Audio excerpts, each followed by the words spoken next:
आज Lahore press club में एक साल कबल नवाकोट के इलाके में होने वाले कत्ल के मुल्ज़िमान के खिलाफ मकतूल साकिब इलियास की बेवा, बहनों, वालिद और भाई ने प्रेस कॉन्फ्रेंस करते हुए ये बताया कि मुल्ज़िमान सियासी असर वसूख रखते हैं और मनशियात का घिनौना कारोबार करते हैं, इसलिए पुलिस इन मुल्ज़िमान को गिरफ्तार नहीं करती। इस मौके पर मकतूल साकिब इलियास की बेवा ने पाक न्यूज़ से गुफ्तगू करते हुए कहा, 1.5 साल बाद मेरे हमद मुझे लाहौर में लेकर आ गए क्योंकि वो दुश्मन बन चुके थे, इसलिए तो उन्होंने ईद वाले दिन, छोटी ईद के दिन जो है ना, इनका कत्ल कर दिया, सरेआम सरेआम कत्ल कर दिया है।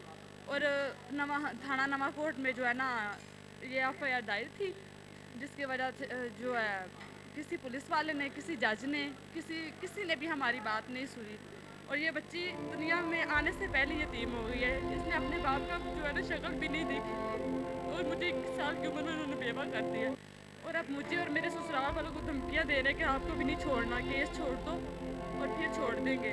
लेकिन ये जो है ना, हमें बहुत ज़्यादा खतरा हो रहा है। मकतूल साकिब इलियास की बेवा मुक़द्दस बीबी ने वज़ीर आला पंजाब और वज़ीर आला पाकिस्तान से इंसाफ की अपील की।